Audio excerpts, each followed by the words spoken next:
Hello, everybody. Welcome in, and let's talk about these 2026 contract updates. This video is going to be about the new home contract incomplete construction changes. I'm going to give you a high-level overview over the entire contract. I will go through the different paragraphs. I'm going to specifically show you what has changed between this version and the last version, the main changes, not every little change, just the main changes. And I'm also going to give you pointers on when to use this contract, what additional addenda that should be added to this contract, and just other little pointers that you could totally use in your business, and hopefully you can grow from it. Okay. So again, we're going to talk about the incompleted construction contract, and these are the 2026 changes. In May of 2026, which is the date that you see here at the top, these documents were released for everybody to kind of review and decide, make some public comments and things like that. And then came around July of 2026, where now this is the mandated document, meaning any new home contract, incomplete construction, or any of the other promulgated contracts that came out at this time, if it is predated before May 4th of 2026. That is the old version of the document, and we are required to only use the updated versions. We cannot use a version from the past. We have to use the version that we have currently. With that being said, you always know what document and what version you are using as long as you have the latest date. Okay. All right, so once again, this is the incomplete construction document, incomplete. Very, very, very, very, very, very, very, very similar to the completed construction document and the 1 to 4 family. And I'm going to break that down and show you why. Everything that is the same, we have not changed. I'm gonna circle it in blue. So for example, the parties, who the seller and the buyers are, this has not changed. Is your buyer, seller, a person? So that would be a first and last name. Making sure that it is the legal first and last name, whatever name is going on the deed, whatever name that is on the driver's license, that is the name that goes here. If you have someone that goes by their nickname, 99.9% of the time, the nickname is not going here on this contract. We need the legal the legal name. Okay, legal names from their driver's license. If you're using any type of business, you're looking for the EIN name. Okay, again, just whatever the legal name is, that is your seller and your buyer. That has not changed. The property description has not changed either. Your lot, your block, any of the, all of this is the same. Lot, block, and legal description, what city, what county, what is the known address, that has not changed. What has changed, which is going to be here in red, is that this is all that is left in paragraph 2. That's it. Notice in the all of the other promulgated contracts, inside of the property, we have the improvements, we have accessories, we have exclusions, we even bring up mineral rights and all that in 2D at the end of 1 to 4 family. We have all of that discussion there. This is incompleted construction. So there aren't anything that we can reserve as far as accessories and improvements because it's incomplete. We don't even know what the accessories are some of the times. Now, this contract does not necessarily have a timeline on it. So incomplete could be that there's only a foundation. So it's incomplete because it hasn't been framed and it's not finished. Incomplete could also mean that it is completely finished building wise, but we don't have a certificate of occupancy with the city. Incomplete could mean that we don't have doorknobs, but we have literally everything else in the house, but no doorknobs. So because there's not a description as far as what incomplete is, because incomplete is subjective as far as what stage of incompleteness, I'm making up a word there, what stage of incompleteness are we in? But it's objective to the fact that incomplete is still incomplete. Okay, so because the contract is for incomplete construction, there's no need to talk about accessories or improvements or exclusions or mineral rights because what we are looking at is an incomplete product. So all we can discuss right now is what's not going to change, which is the address, the lot, the block, and the legal. None of this is going to change. The city's not changing, the state, the county, none of this is changing. So as far as the properties talked about, this is as far as we can go with the conversation. Okay, so that's the first thing that you're noticing here that is with this document that is different from the other documents. Okay, our cash or the sales price, none of this has changed. This is the same. A plus B equals C. The amount of money being paid in cash plus the loan amount is going to be equal to the offer price. Your cash amount is always going to be relative to what type of loan you're using or if you're using a cash deal. So whether it's an FHA, conventional or cash deal, whatever the amount in cash your client is bringing is going to be added to the loan amount, which should equal your offer price. Okay. Nothing has changed in the leases here. The only thing that, oh, I'm sorry. The only thing that you should see different here with the leases is that there are no residential leases and there are no fixture leases. Why is that? Because it is incomplete. So nobody can be living, no one can do a residential lease here because it's not a residential home yet. It's incomplete. We cannot have a fixture lease on a property that is incomplete, but we could have a natural resource lease because the home is incomplete, but the home is still on land. So what you're seeing here in the leases is that there's nothing that's discussing your fixture leases or your residential leases. If you have a fixture or residential lease to discuss, and you're probably using the wrong contract. Okay. Nothing has changed in our earnest money, option money, or anything like that. None of this has changed. Who is collecting the earnest money? Where is it getting delivered? How much is earnest and option? And how long is your option period? None of that has changed. Nothing's changed in our title policy area. Who's paying for that title policy? What title company is providing that policy? Are we amending our shortages in the survey or not? All of that is the same.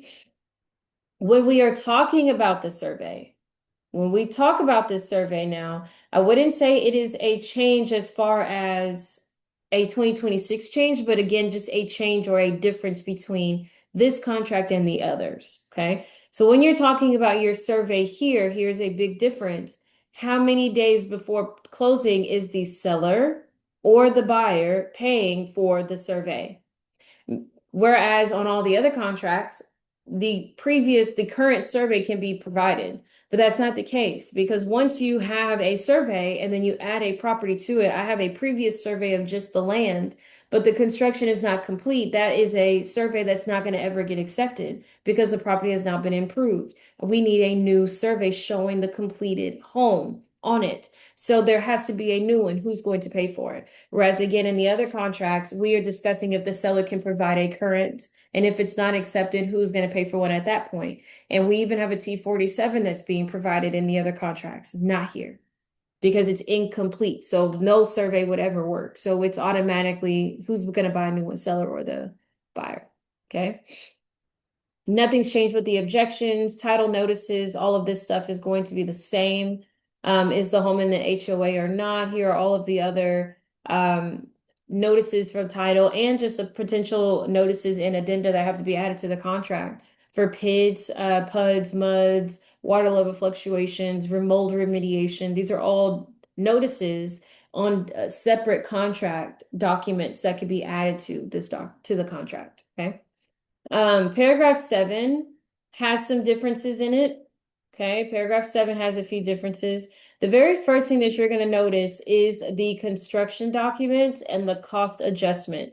There's nothing discussing cost adjustments or construction documents with all the other contracts because all of those other contracts are dealing with completed construction or resales. This is incomplete. So we need to provide construction documents showing schedules, change orders, finishes, even cost, if that's even a discussion that that builder is having, so that the buyer is aware of what is happening with what they're buying that's not finished yet.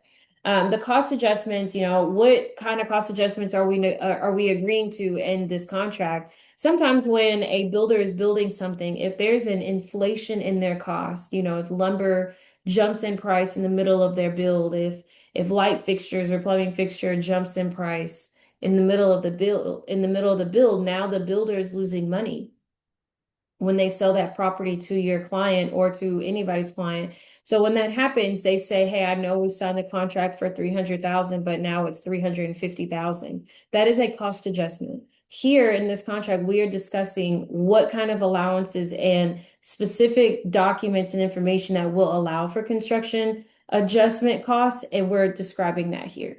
Okay.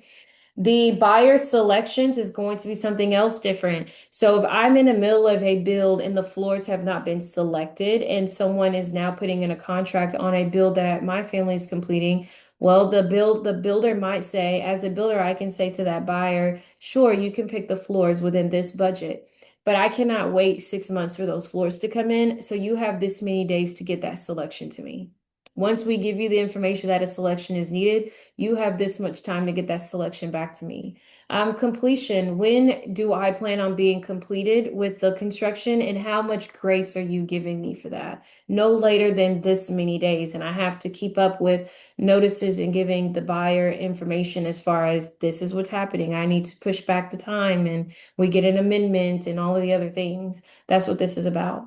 Now, our warranties and installation are also new paragraphs, but not new from the standpoint of the completed construction. Whatever information for the warranties, that's here. It's a disclosure. Installation, how is the property being insulated? We can discuss that here and we can fill this in, or we can attach those specifications in an additional document. Either way, the environmental matters have not changed, and neither has the um, home warranty section or the residential service contract has not changed. But just like the um, completed construction contract, the unimproved property contract, and I believe even the farm and ranch contract, we have a seller's disclosure specifically about the land. Is that land flooding? Is it in a flood zone? Is it in a floodplain? XYZ? Is there a dump site, a landfill anywhere, underground tanks anywhere that we need to know of? That is what we're disclosing here. Okay. Notice that there is no seller's disclosure notice separately from this contract like we would with the condominium contract or the 1 to 4 family resale contract because it's not complete. So it might not have a microwave because it literally does not have a microwave yet. We haven't built the kitchen. Okay. So this is going to just be a disclosure of the property itself as far as the land, flooding, things like that. We have our new section in all of our contracts regarding the groundwater and any type of water rights. Okay, so if we have wells, if we have aquifers under properties, if we have anything going on like that, or even if there aren't any, there's a disclosure that we are filling out saying, yes, there are rights. No, there are not. Yes, there are. And the seller is going to keep all, some, or none of those rights. All of that is discussed here and on the additional addenda that we have now added with these 2026 changes. If you want more specific information about the water rights, please go through my playlist. I have a whole 15-20 minute video that only talks about water rights, literally just this section. So if you need that additional resource, and I even go through the additional addendum for the water rights, please go check that video out. Our broker relationship or sales agent disclosure section has not changed. Closing has not changed. Possession has not changed. Special revisions have not changed. But our changes in the settlement and expenses, it's not necessarily a change. It's just how it's written. They've changed the wording. So I'm just going to go through it. So with our settlement and expenses, we have the seller's expenses. What are those seller's expenses? It's all of this. These are seller's expenses right here. These are the seller's expenses. It's listed for you. Part of those seller's expenses are going to be the seller's concessions, okay, that we are giving to the buyer. With that, as a buyer, what are my buyer expenses? They are listed right here. All of these are buyer expenses. All of them. All of those right here. These are all buyer expenses. Part of those buyer expenses are going to be things like appraisal fees, repair inspection fees, underwriting fees, transfer fees, property taxes. These are all the things that the seller's concessions can contribute to. Now, the second piece of this is going to be the broker compensation. Notice it is not listed as a seller or a buyer's expense. It is just broker compensation. Talking about the compensation here allows us to no longer have to discuss compensation at the bottom of the broker information sheet. Notice that this is blank. There's nothing here anymore. We also no longer need the compensation between brokers because brokers are not paying other brokers in deals anymore. We are discussing that compensation here in the contract. Okay. Now, what we are looking at is how much is the seller paying the buyer broker, or how much is the buyer paying the listing broker. That's it. The money is discussed here. We are no longer discussing it on additional documents. Now, here's the great part. Now, where Jasmine, it is discussed in different documents because that's what it talks about in paragraph 8. No, no, no. I did this on purpose. Notice that paragraph 8b is gone. There's nothing here stating that there are additional documentation that we are using for compensation because it's no longer here. We only discuss compensation here. Now, before you freak out mentally, yes, you are still discussing your listing agent compensation, listing broker compensation in the listing agreement. But notice there's nothing in there about the cooperating broker. Brokers are not paying other brokers any longer in Texas, at least. It is just in the contract. It's going to come out of the final CD. You still send it in a CDA. None of that has changed. It's just now ABC brokerage is not expecting a check from 123 brokerage anymore. It's coming directly from the seller or the buyer. Now, my buyer brokers, don't freak out on your end either. The buyer rep agreement is clear. Your buyers are responsible for your compensation, but it is your job and the buyer's job to use the negotiation tactics to get the seller to pay that fee, not the listing agent, not the listing broker, but the seller or the landlord. That is just disclosed here, that we are now saying the seller or the buyer is contributing one way or another. And again, your buyer rep agreement takes care of the buyers and the listing agreement takes care of the sellers. Okay. Paragraph 13 through 21 have not changed either. All of this is the same. I'm sorry, through 20. All of this is the same. We're not changing anything here. But in our notices, what we have done is we have changed this. We need to know buyer's contact information, seller's contact information separately from the agent's contact information. Your title companies will thank you, and I'm pretty sure they're very thankful to TREC for making this change. We absolutely need the buyer and seller's information. As the contracts are coming into the title companies, they have to then decide who in when, where, why for seller welcome packets, buyer welcome packets, but I can't send it to the buyer because I didn't get the email from paragraph 21. I can't send anything to the seller from the affidavit of heirship information that we need because I was never provided their phone number or their email here in paragraph 21. I will always have the buyer agent and listing agent CC to those emails because you have added your information here at the bottom, but I need that buyer and seller's information separate as well. So that's why they gave us a little bit more space so that we could do that. Paragraph 21, I wouldn't say that there's a change, more so just an organization thing. So if you notice here, if you're looking for a financial addendum, they listed them for you. If you're looking for leases, they listed them for you. Additional statutory disclosures and other notices. They've listed everything for us instead of just having them just one by one as they used to be. Because if you don't know what financial documents that we have, this is a great way for you to kind of have a cheat sheet. These are the financial addenda. Which one of these do you need to add to the contract? Versus with the other one, you're looking at the names, but you don't necessarily know what they do. This is kind of helping you organize and figure out what they do. Okay. The attorney information has not changed. None of this has changed. Our signature page has not changed. And then we just, again, our broker information page has changed because we took this out. But now we've also really broke down this intermediary section. We need to know what this was going on here. And then we just have it listed differently. But besides that, there's no other changes that are relevant. The biggest thing is that this is a new home incomplete construction. It's incomplete once again, whether it's just foundation and it literally has not been built. It's still incomplete if you're only missing doorknobs. You've literally done everything else in the house, but you're missing doorknobs and 3 doors. It's still incomplete construction. When you've submitted the offer and the offer was executed, was the construction complete, yes or no? If the answer was no, it's not complete in any way, shape, or fashion, this is the contract that you need to use. Do not allow pressure from outside brokerages or resources tell you, oh, you can use the completed construction. You just need door stoppers and you only need a final clean or you only need a certificate of occupancy. All of those things are excuses and segues from using the correct contract. The home is not complete. The property is not complete. The construction is incomplete. I need to use this document. Okay. I hope this helps with all of your real estate endeavors. Hopefully, you can navigate this crazy real estate world that we are in just a little bit better. If you need any other information from me, you know where to find me. I also have plenty of other videos in the playlist. Go check something else out if you need something.